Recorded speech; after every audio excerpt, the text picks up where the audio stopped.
Graça e paz, igreja. Eita glória, assim que é bom. Precisamos esperar no Senhor todos os dias da nossa vida, amados. Eu vou pedir para que vocês abram a palavra do Senhor no livro de Atos 16. A gente vai ler do 16 até o 26, em nome de Jesus. Aqueles que forem encontrando e que puder estar de pé, façam em nome de Jesus.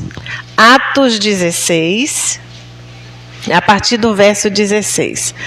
Quem puder ajudar a irmã Bênção ali a localizar.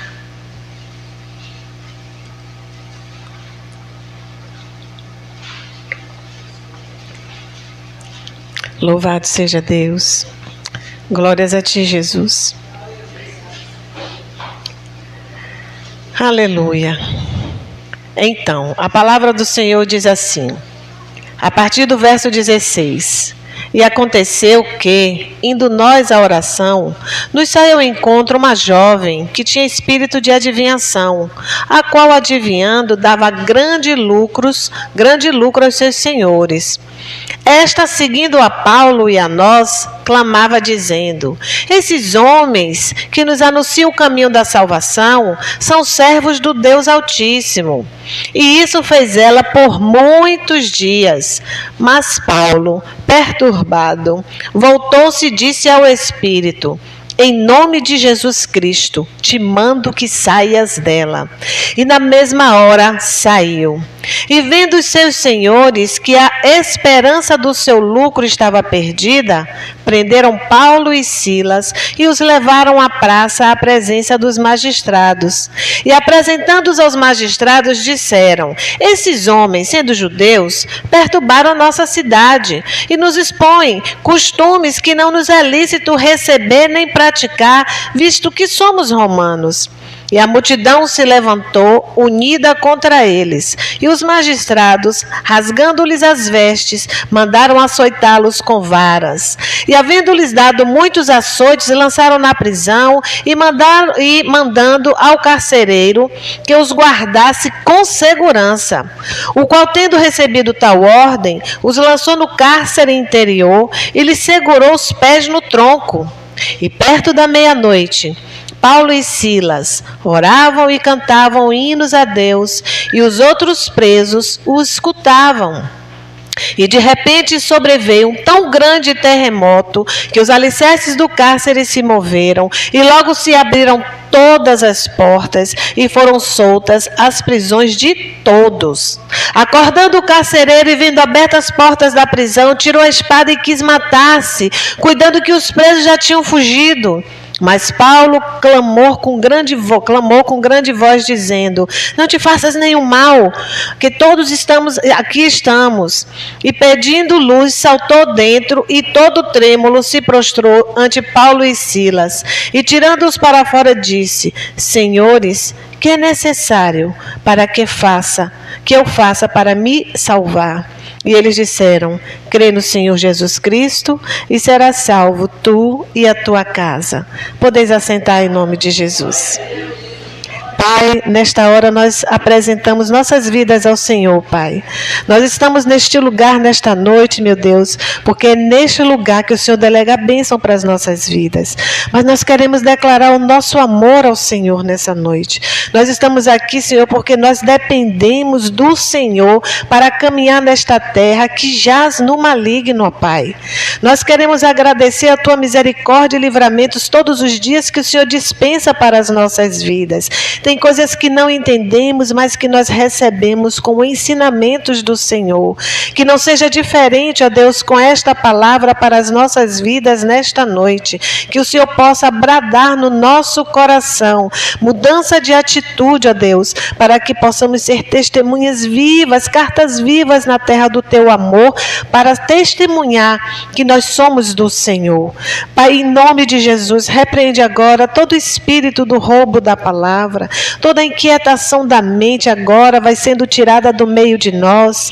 Pai, que o Senhor ache nosso coração terra fértil para o Senhor ministrar a tua palavra, que é semente de vida, porque no tempo certo ela há de germinar para o seu nome ser glorificado. Pai, o Senhor tem primazia neste lugar. O Senhor tem autoridade para mandar o inimigo se calar e impedir que ele atrapalhe aquilo que o Senhor tem para fazer nesta noite nas nossas vidas. Nós oramos e já agradecemos por tudo, em nome de Jesus. Amém e graças a Deus.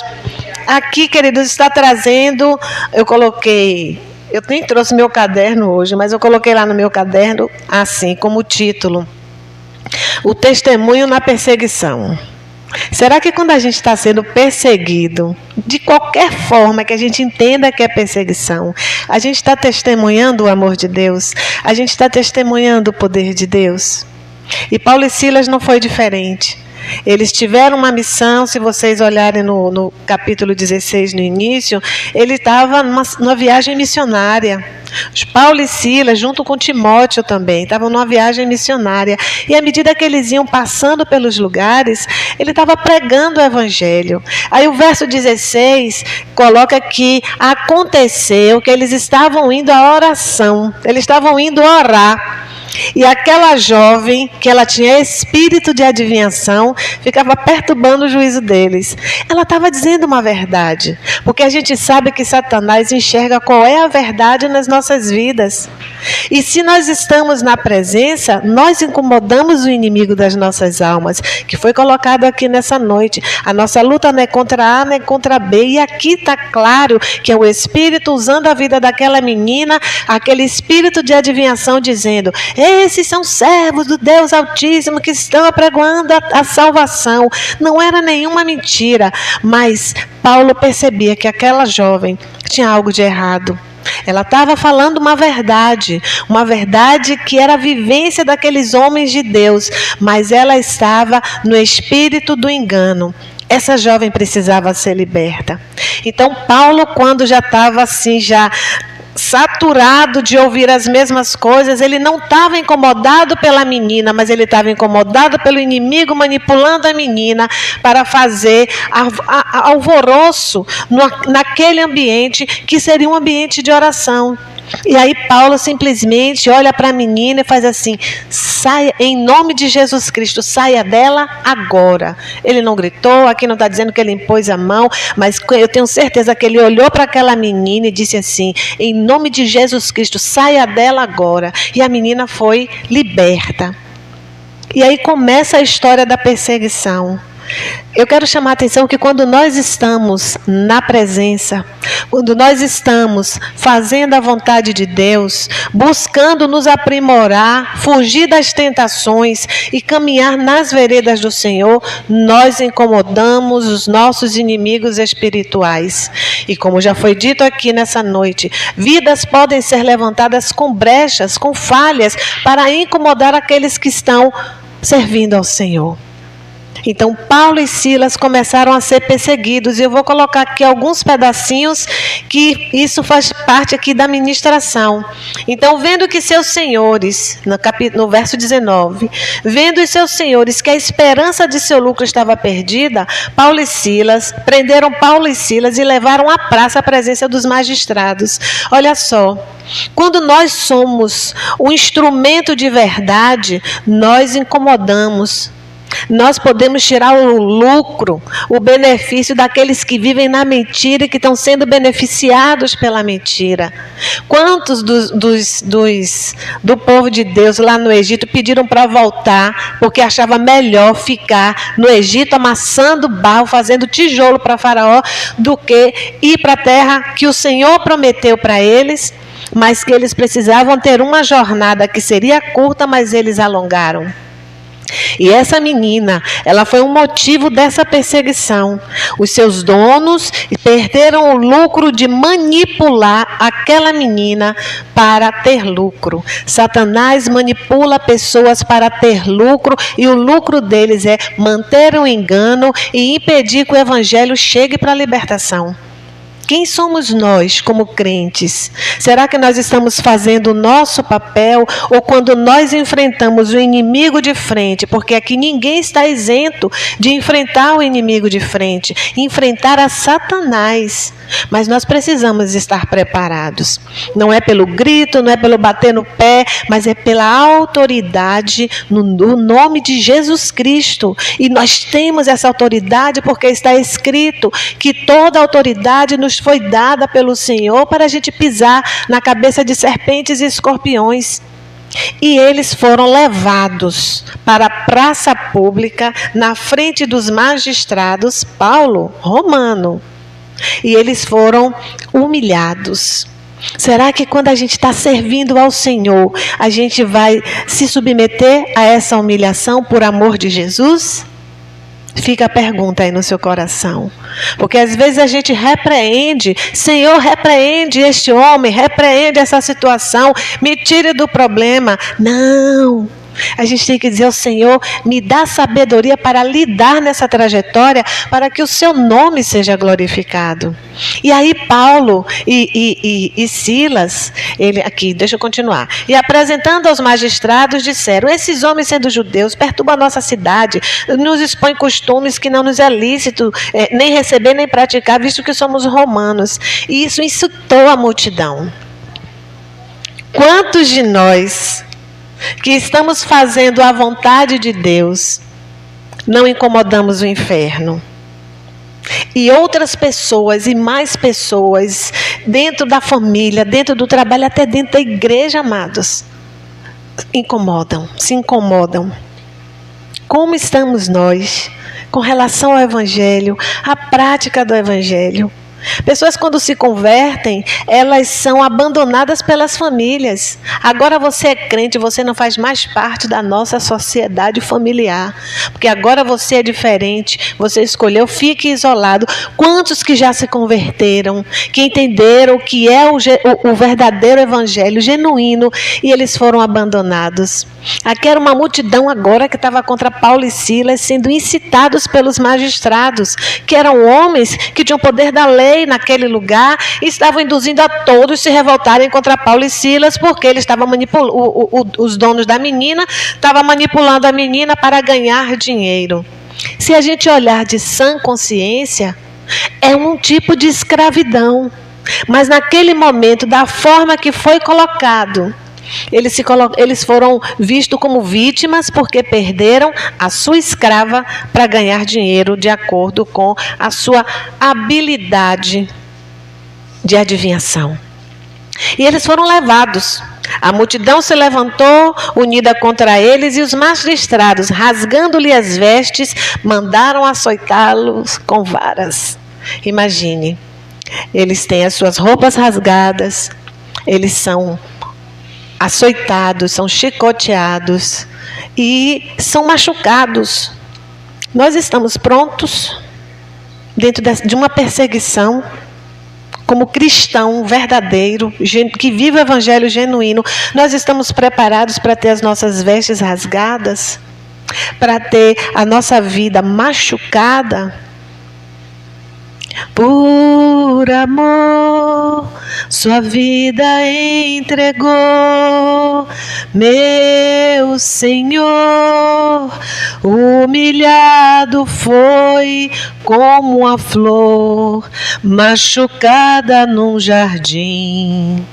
Morreu por mim, pensou em mim, me amou. Nós estamos prontos para viver isso como Cristo viveu por nós, sermos machucados por causa do Evangelho, sermos açoitados por causa do Evangelho, sermos perseguidos por causa do Evangelho, por amor de Cristo que morreu por nós. Hoje eu estava conversando com a minha família nesse final de semana, que foi a semana do Natal. A família toda estava reunida e a gente estava comentando como o evangelho hoje está sendo manipulado. Aí eu disse assim, é o evangelho gourmet. O que é que você quer dentro do evangelho? Eu quero a prosperidade do dinheiro. O que é que você quer ouvir no evangelho? Eu quero a chave do carro. Eu quero tal coisa. E não é isso. O evangelho é a pregação da salvação e cuidar da sua salvação. As demais coisas o Senhor acrescenta à medida que Ele decidir que vai acrescentar. Mas hoje as pessoas estão na igreja porque elas querem ouvir o que agrada ao seu ego. E a gente sempre, na maioria das vezes, a gente está sempre orando, Senhor, que não seja o que eu quero falar, o que eu quero ouvir, mas o que eu preciso ouvir. E isso precisa ser uma verdade para a gente se tornar receptivo àquilo que Deus tem para falar para as nossas vidas. Então o evangelho gourmet está rodando muitas igrejas e as igrejas estão lotadas porque está se perdendo a essência, a igreja primitiva que se pregava a união, que se pregava a comunhão, que se pregava o poder de Deus. Amados, quantos de nós já experimentou aqui impor a mão em alguém, porque essa autoridade foi dada a cada um de nós, e repreender o inimigo? Ter a unção da cura, levantar a mão, impor, orar e a pessoa ser curada. As manifestações do Senhor, Ele disse que nós faríamos muito mais do que Ele fez e nós não estamos fazendo nada.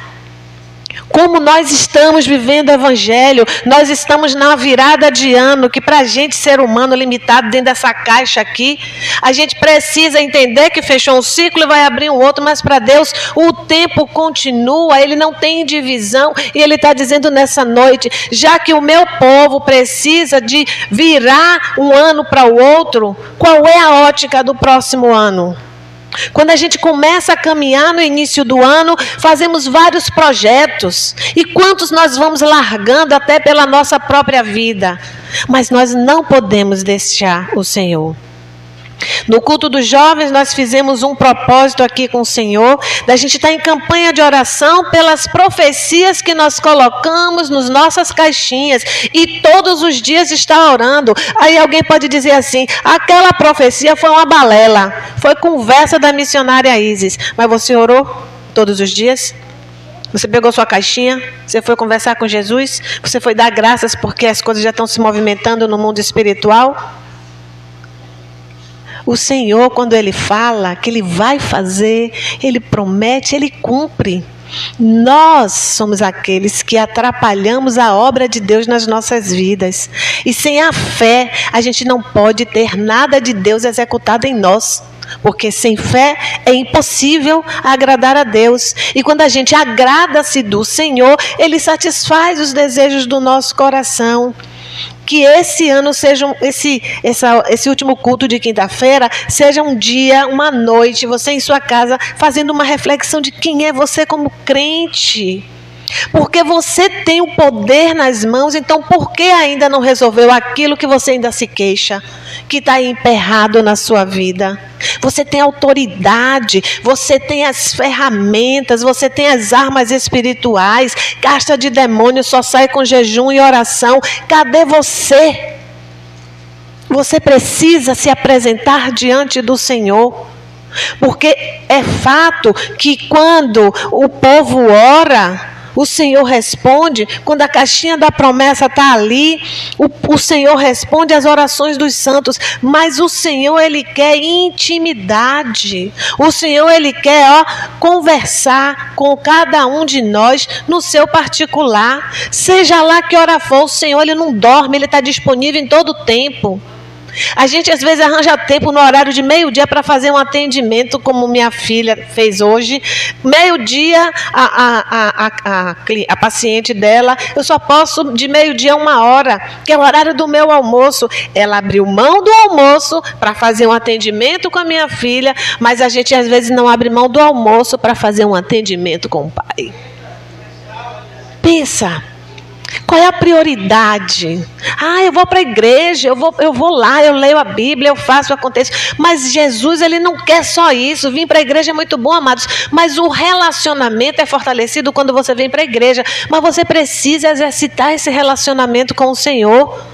Porque quando a gente está no trabalho, a gente se relaciona com o chefe, e o chefe às vezes é chato. Quando a gente está no ambiente de escola, a gente tem uns professores que são só misericórdia, a gente tem que se relacionar com ele para poder vencer aquela matéria.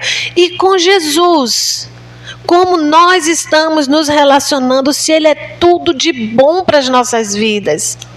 Ele é a melhor pessoa que pode nos acolher, é a melhor pessoa que pode nos aconselhar, é a melhor pessoa que pode nos abraçar e direcionar o caminho, mas às vezes a gente não concorda com o que Jesus tem para a gente fazer. Mas a gente às vezes tem que sacrificar a nossa natureza. Aí Paulo e Silas receberam muitos açoites e eles foram mandados para a prisão. E o que me chama a atenção aqui, queridos, que eles foram mandados para a prisão com uma recomendação assim de vigilância dobrada, o qual o carcereiro disse assim: guardes com segurança. E ele recebeu a ordem, lançou no cárcere interior. Alguém tem diferente na Bíblia? O meu é cárcere interior. Alguém tem diferente?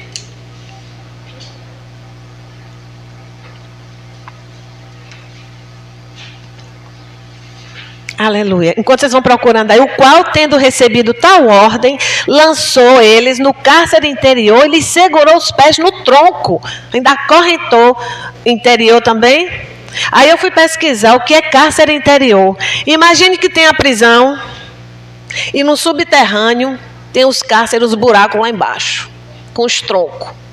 Não botou nem na prisão para que ele não tivesse a oportunidade de fugir. Colocou os dois num buraco com um tronquinho acorrentado, para não dar nem para poder fugir. E quando eu fui ver a tradução, é um lugar mal cheiroso.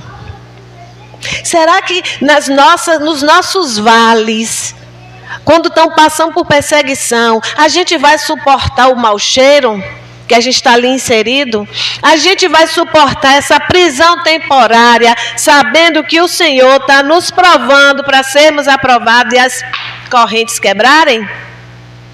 Não, a gente vai se queixar. A gente tem que entender que o Senhor tem propósito para todas as coisas, para aqueles que amam a Deus, e tem um propósito para cumprir. E eles foram presos lá. Aqui não está dizendo que eles ficaram se queixando, que eles ficaram falando que estava mal cheiroso, que eles estavam dizendo: rapaz, eu também sou romano, eu sou aí da terra também. Ele não justificou nada. Eles se deixaram levar. Jesus foi como ovelha muda para o matadouro. Eles foram calados para um lugar de prisão. Na nossa perseguição, às vezes nós ficamos aprisionados, não é com tronquinho, com corrente, que isso não existe mais, mas nós ficamos aprisionados com palavras que são lançadas sobre as nossas vidas, e a gente fica refém daquela palavra que foi lançada de lá para cá, daquela pessoa que foi lançada. E hoje foi colocado aqui, pessoas que levantam falso testemunho. Não é à toa não, Bel, que essas conexões do Senhor acontecem, minha irmã. Nunca se entristeça e nem fique pensando por que não deu certo, porque aprove ao Senhor ser desse jeito, porque Ele queria que fosse lido isso aqui hoje. Rapaz, imagine calúnia. Qual a palavra que foi lançada sobre a sua vida, de perseguição, de inveja, que você se apropriou dela, tomou ela para você e está alimentando ela na sua vida? Joga ela fora. Porque às vezes nós trazemos palavras que a gente ouve e aí a gente vai se incapacitando em fé e propriedade no Evangelho. Aí a gente enfraquece. A apostasia, ela está aí porque a gente não tem como lutar, porque a gente se entrega. O que é que está te acorrentando? Qual é a prisão que a perseguição veio na sua vida com uma palavra, com uma atitude, com um gesto, com um não?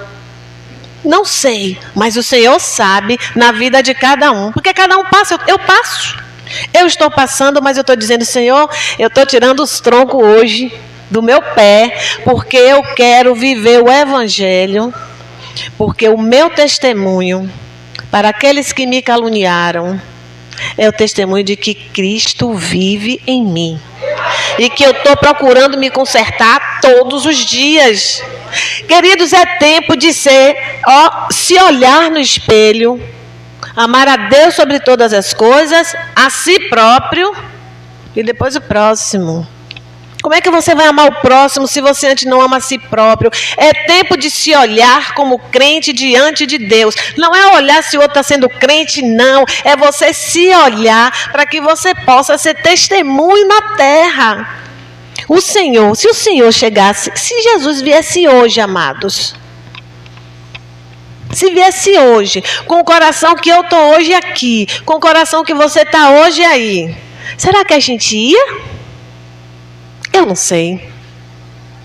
Porque às vezes a gente estabelece, aleluia, a gente estabelece critérios de que eu estou na posição, mas o critério está igual ao critério de Deus? A gente não sabe. Então a gente tem que ser vigilante, dobrado e seguir o que manda o Evangelho na risca. Sacrifica. Sacrifica o que você quer falar. Sacrifica a resposta que você quer mandar. Sacrifica a escolha que você quer fazer que não está na direção do Senhor. Sacrifica. Ah, não, mas eu estou sonhando com isso há tanto tempo. Eu estou com vontade de dizer, já está na ponta da língua. E o Senhor está dizendo, sacrifica. É seguir o Evangelho. Será que a gente está pronto se Jesus viesse hoje? Será que a gente ia? Porque a gente acha que ir para o céu é simplesmente levantei a mão para Jesus, desci as águas do batismo, sou batizada no Espírito Santo, ministro a palavra, mas eu não vivo o Evangelho. E aí? Paulo e Silas foram mudos para aquele lugar. Ficaram lá no ambiente, estavam machucados. Olha, imagine, machucado que eles foram açoitados num lugar que é fétido, deve ter o quê? Todo tipo de contaminação. Não está dizendo que os cabras tiveram infecção bacteriana, que tiveram as feridas que pioraram. Não tem nada disso aqui. Sabe por quê? Porque eles foram para o caminho por fé. Porque eles sabiam que o que eles estavam fazendo era correto, era santo, diante de Deus era aprovado, porque foi Deus que mandou. Então, se a gente está na direção, está fazendo o que é aprovado pelo Senhor, está fazendo como Ele mandou, o seu cárcere é passageiro. É passageiro. E a gente tem que entender que às vezes há essa necessidade para a gente testemunhar. Continuando aqui. E eles foram para o cárcere interior e segurou os pés no tronco. Perto da meia-noite. Imagine, eu não sei que horas eles foram presos. Provavelmente isso aconteceu de dia. Então eles ficaram muito tempo ali trancadinhos. Quando chegou meia-noite, quando o silêncio chegou no ambiente, eles disseram, e aí parceiro, vamos orar? E aí parceiro, vamos cantar, adorar ao Senhor? A gente não tem outra coisa para fazer aqui? Porque Sara não. Esté disse assim, se perecer, pereci. E aí a gente já está pronto para dizer, se perecer, pereci? Isso não tem nada a ver com a idade não, amores. Isso tem a ver com Evangelho vivo no nosso coração. Se perecer, pereci. Estamos prontos para isso? Porque o Evangelho gourmetizado é Evangelho dos benefícios. Eu peço a Deus, Ele me dá. Não, o Evangelho é obediência. Obediência. Aí Deus dá o que Ele quer, do jeito que Ele quiser, da forma que Ele quer. Não é como a gente quer. É claro que quando a gente se agrada do Senhor, Ele satisfaz o desejo do nosso coração, mas a gente precisa ser esperto e entender que o desejo do nosso coração tem que estar alinhado com a vontade de Deus. Aí as coisas acontecem. Perto da meia-noite, Paulo e Silas oravam e cantavam hinos a Deus, e os outros presos escutavam. Será que no momento que a gente está na perseguição, muita gente está sabendo, e você que só faz orar e adorar o Senhor, segue o caminho da sua cruz? Eles fizeram isso. E todo mundo ficou prestando atenção. Sabe por quê, amados? Nós, crentes, estamos na vitrine. Nós estamos sendo observados. Não só pelas pessoas que estão ao nosso redor, mas por Satanás, que manda os seus demônios vigiar a gente. E aí, está andando direitinho, deixou uma brecha, posso ir lá para poder alimentar o pior na vida dele, na vida dela? Nós estamos na vitrine. E quando estamos na vitrine, vão ficar observando, segundo os conceitos de cada um, se a gente está certo ou errado. E aí a gente começa a se preocupar com o conceito do outro ao nosso respeito, quando a gente tem que se preocupar com o nosso conceito, com o conceito que Jesus tem ao meu e ao seu respeito. Porque quando a gente sabe o que Jesus pensa ao meu e ao seu respeito, eu não preciso sofrer com o que o outro pensa ao meu respeito, porque senão eu vou ficar encarcerada com o pensamento do outro, com a fala do outro, com o comentário do outro, com a maldição do outro. Não podemos nos prender mais a isso, porque o Senhor nos fez livre. E nós precisamos, neste ano, nos imbuir da autoridade do Senhor, para que coisas maravilhosas venham acontecer, para que o lar seja transformado. Às vezes a gente fica esperando tanta coisa no lar acontecer. Na minha caixinha lá da profecia, minha primeira profecia está lá ligada na salvação do meu marido. Eu digo assim: Senhor, eu já estou vendo. Porque eu enxergo, Senhor, esse detalhezinho assim, ó, antes eu não ia perceber, mas eu já estou percebendo que tem trabalho do Senhor. E é um processo. A profecia que você colocou lá na sua caixinha vai acontecer de forma processual. O importante é você já ser grato, porque Jesus, antes do milagre, dava graças. Dê graças nas suas caixinhas. Você que fez a caixinha, dê graças. Senhor, eu te dou graças porque o Senhor já está fazendo tudo acontecer, porque está na tua palavra, Pai. A gente profetizou na tua palavra, Senhor. Então, já está acontecendo, porque está ligado na terra, ligado no céu. O Senhor já está movimentando para acontecer. Eu sou grato por isso. E eles começaram a cantar no silêncio da noite, para que todos pudessem ouvir. Mas a gente não vai no silêncio da noite ser observado, porque a gente está dentro da nossa casa. Mas no nosso silêncio, na nossa comunhão com Cristo, e toda a conversa rolando, e toda a perseguição acontecendo, as pessoas vão estar olhando para mim e para você dizendo: uau, estão falando isso, estão fazendo desse jeito, estão levantando falso testemunho. Rapaz, e a pessoa está ali adorando ao Senhor, fazendo a obra, não está nem se importando. A gente não está se importando, sim, a gente se importa, que a gente não é hipócrita, mas a gente não está alimentando e se encarcerando com aquilo que a gente está vendo, com aquilo que a gente está vivendo, com a perseguição que está acontecendo. A gente precisa prosseguir, porque na hora que o Senhor disser assim: onde você estava? Estava no lugar que eu queria que você estivesse. Naquela época que aconteceu aquela perseguição, onde você se encontrava? Fazendo a obra. Neemias fez isso. Neemias com o povo estava lá levantando os muros de Jerusalém. Aí vem Sanbalate, Tobia e o Arábio. O que você está fazendo aí, Neemias? Está se levantando contra o rei, quer ser governador? Eu estou fazendo uma grande obra. E você não tem parte nem herança nessa Israel. Coloca isso na tua oração. Eu sempre coloco: Satanás, você não tem parte nem herança nessa Israel de Deus aqui, na minha casa, que é a minha família. Então, porque o Senhor me levantou para fazer uma grande obra dentro da minha casa. É a palavra que você traz para a sua oração, e ela se manifesta porque Deus cumpre a palavra dele nas nossas vidas. E esses homens começaram a louvar e adorar o Senhor, e os caras, ó, rapaz, estão na prisão lá embaixo. Na pior das prisões, num lugar fedido, mal cheiroso, cheio de bicho, todo açoitado, todo rasgado, todo moído. Estão cantando, estão orando. Que estranho. Era para se rebelar. Muitos se rebelam.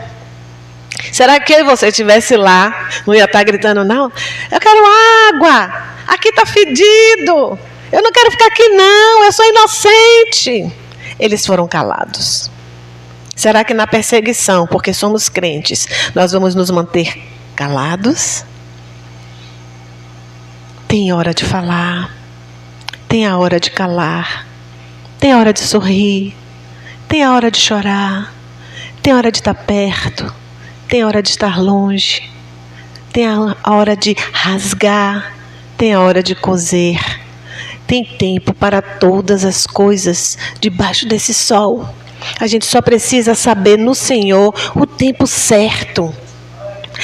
E aí, quando eles estavam naquele silêncio, ouvindo aquele louvor, aquela oração, daqui a pouco, um grande terremoto. Eu quero dizer para você que no ambiente de perseguição, quando a gente se coloca na posição de adorador, calado, deixando as coisas acontecerem, seguindo na obra do Senhor, o Senhor vai fazer um terremoto na sua vida. E vai fazer todas as cadeias quebrarem, todos os empecilhos saírem da sua frente, e você ainda vai ser testemunho para outros serem libertos também. Rapaz, aquela pessoa foi perseguida, ficou ali no Senhor, isso é que é exemplo de crente. Mas a gente murmura, a gente se queixa, a gente faz cara feia. E Jesus está dizendo, eu estou analisando você, eu permiti esse teste aí, essa prova, porque eu quero ver. Porque se a gente perde o ano, tem que repetir o ano, né? Voltar para o fim da fila, eu não quero. Diga assim, Jesus, eu não quero voltar para o fim da fila. Me ajuda a prosseguir. Me dá força e sabedoria. Pede. Porque voltar para o fim da fila é começar tudo de novo, às vezes o sofrimento vem maior, porque a palavra do Senhor diz que quando o Senhor entrou na vida daquela pessoa, arrumou a casa toda, arrumou o coração, arrumou a vida, aí aquela pessoa degringolou, saiu do evangelho, vieram 7 demônios piores, e que são piores de sair. Isso significa que quando a gente entrega a vida para Jesus, a gente nos altos e baixos, a gente não pode desistir de Jesus. Ah, não quero saber mais de ser crente. Agora me decepcionei, não quero, agora não vou fazer mais nada da minha vida.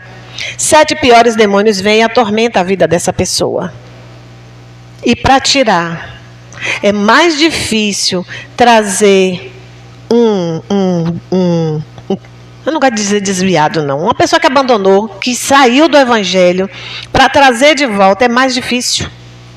É mais difícil, porque aquele que está lá no mundão começa a receber as rebordosas e enxerga Cristo como a sua tábua de salvação. E aí se joga para o evangelho. Mas quem já conheceu o evangelho parcialmente, ele sai, e para voltar é mais difícil, porque ele agora está dominado por 7 demônios piores, e ele nem percebe, porque aí vem o demônio da raiva, da angústia, da mágoa, do ressentimento, da falta de perdão, tudo acumulado numa pessoa só, e ali não tem crescimento, não tem vitória, não tem transformação, não tem a manifestação da glória de Deus. E a glória de Deus se manifestou neste lugar, que diz assim, de forma linda, ó, de repente sobreveio um tão grande terremoto, que os alicerces do cárcere se moveram, logo abriram todas as portas e todos foram soltos da prisão. Aqui está mostrando um ato físico, mas vamos trazer para o ambiente espiritual.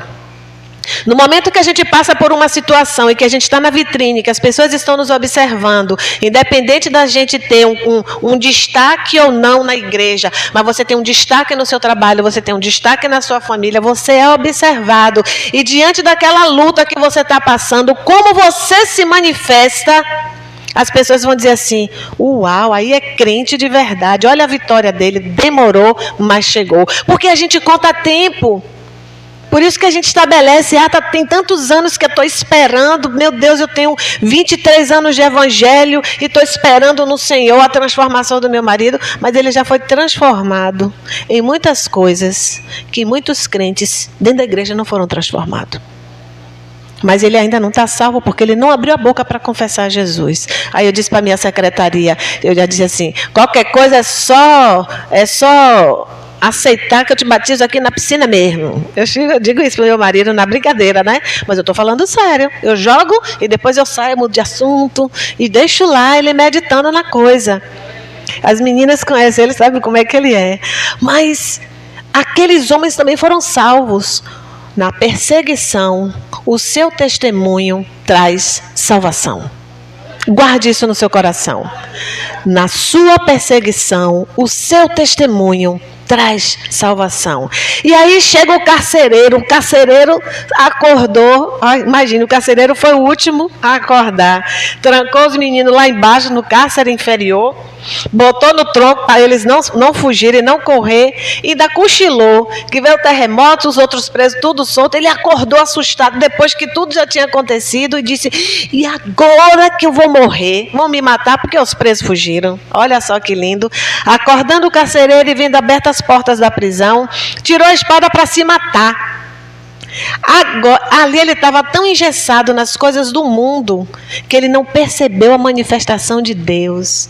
Então vão existir pessoas que ainda vão ser endurecidas com o seu testemunho e que elas vão desanimar. Mas você tem um papel importante de chegar para ela e dizer assim: Jesus está aqui, Ele quer te salvar. Não se mate.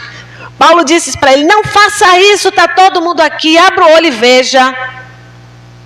Será que a gente está pronto para orar por aquele que te perseguiu, por aquele que te açoitou, por aquele que rasgou as suas vestes, te encarcerou e botou lá, você num cárcere fedido, horrível, com corrente de ferro, provavelmente enferrujada? Será que tu vai orar por ele? A gente precisa fazer isso. E é uma luta contra a carne. Eu já passei por isso. E eu chorava no chão, eu clamava ao Senhor, o Senhor disse: vai orar por esta pessoa. Mas, Senhor, me causou dor, Senhor, me maltratou, me apunhalou pelas costas, Senhor. Mas você é a serva, você vai orar. O resto quem vai fazer sou eu. Olha, Satanás, é por amor ao meu Senhor que eu estou fazendo isso. Eu estou sacrificando a minha vontade e estou orando por essa vida. E aí eu entrei em oração. Eu nunca clamei por uma vida como eu clamei por essa vida. Daquele clamor de você se jogar no chão, botar a boca no pó. Literalmente eu vivia a boca no pó. Eu nunca fiz isso por ninguém. Mas eu precisava testemunhar a minha obediência ao Senhor para que Satanás fosse envergonhado na minha vida e na vida dessa pessoa também. Será que a gente está pronto? O Senhor chegar para você e dizer assim: vá ali e ore pela pessoa que lhe caluniou? Recentemente eu vivi isso. Eu disse assim: Senhor, eu tenho que fazer isso mesmo? Vá lá e ore. Se a pessoa não aceitar, é problema dela. A minha relação é contigo aqui, na obediência. O lado de lá eu resolvo. E a gente às vezes fica se apropriando de tantos sentimentos de resistência, de orgulho, e não faz aquilo que o Senhor manda. O evangelho é simples. Os homens aqueles foram simples. Calma, meu filho, ninguém fugiu, olha todo mundo aqui. E aí os olhos desse rapaz, desse carcereiro, foi aberto. E ele sim, Paulo clamou com grande voz dizendo: não te faças nenhum mal, que todos aqui estamos. E pedindo luz, saltou dentro todo trêmulo e prostrou-se diante de Paulo e Silas. Ele estava cego. Existem pessoas que estão ao nosso redor, pode estar até dentro do evangelho, mas elas estão cegas. E na nossa história de perseguição, como nós estamos lidando com isso, nós vamos ser instrumento de abrir o olho do outro. E o Senhor vai se agradar, e mais uma pedrinha na sua coroa. E aí ele chega para Paulo e faz assim, e tirando-os para fora disse: senhores, o que é necessário para que faça para me salvar? Esse salvar que ele está colocando aqui ainda está engessado. Eu quero me salvar da perseguição do meu chefe, porque eu deixei isso tudo acontecer. E aí Paulo traz a visão espiritual para ele e diz assim: crê no Senhor Jesus Cristo e será salvo, tu e a tua casa. Vamos nos colocar em pé em nome de Jesus? Qual vai ser o seu testemunho diante dos problemas que você está vivendo? Será que a gente vai dar para trás? Ou a gente vai prosseguir dizendo que temos uma grande obra para fazer e Sambalate, Tobias e Arábia, esses espíritos de empecilho, não vão atrapalhar aquilo que o Senhor tem para as nossas vidas? Queridos, quando o Senhor colocou no meu coração, no último culto dos jovens, que nós iríamos abrir a boca para profetizar, vocês viram que eu coloquei no grupo uma ministração para vocês assistirem. Fala exatamente o que Deus colocou no meu coração. A gente não está brincando. Nós vamos profetizar. E eu quero que você comece a profetizar na sua vida. Que diante das perseguições, você vai profetizar espírito de mansidão na sua vida, espírito de sabedoria, espírito de longanimidade. Senhor, manifesta o fruto do Espírito na minha vida para que eu possa ser testemunho, pessoas que eu nem sei quem são, mas que vão estar me observando, sejam salvas. Aí naquele grande dia o Senhor vai dizer assim, naquele dia que você passou por aquela tribulação, por aquele problema, por aquela perseguição, apesar de você passar um tempo com aquela corrente no seu pé, presa naquela palavra que te magoou, você conseguiu me buscar, sair dela e você foi um grande testemunho. Olha ao redor quantas pessoas testemunharam. Você vai ficar assim, ó. Porque a gente não está vendo nada, mas o Senhor Ele está fazendo todas as coisas. Que nessa noite, vocês guardem essa palavra no seu coração. Na perseguição, qual é o seu testemunho? Amém? Eu agradeço a oportunidade em nome de Jesus. Eu peço para o pastor Magno vir aqui para estar orando pela gente. Você que deseja ter essa mudança de atitude, se coloque, não precisa nem vir. Se coloque diante do Senhor. Fale ao Senhor, Senhor, eu não quero mais desse jeito que eu estou, eu não quero. Diante dessa perseguição, eu não quero mais me comportar desse jeito. Diante desse problema que eu estou vivendo, eu não quero mais me comportar desse jeito. Porque eu sei que tem vitória. Mas eu preciso sacrificar, eu preciso estar calado, eu preciso orar, eu preciso jejuar, eu preciso adorar. E todos vão ver o Senhor na minha vida. Que Deus nos abençoe em nome de Jesus.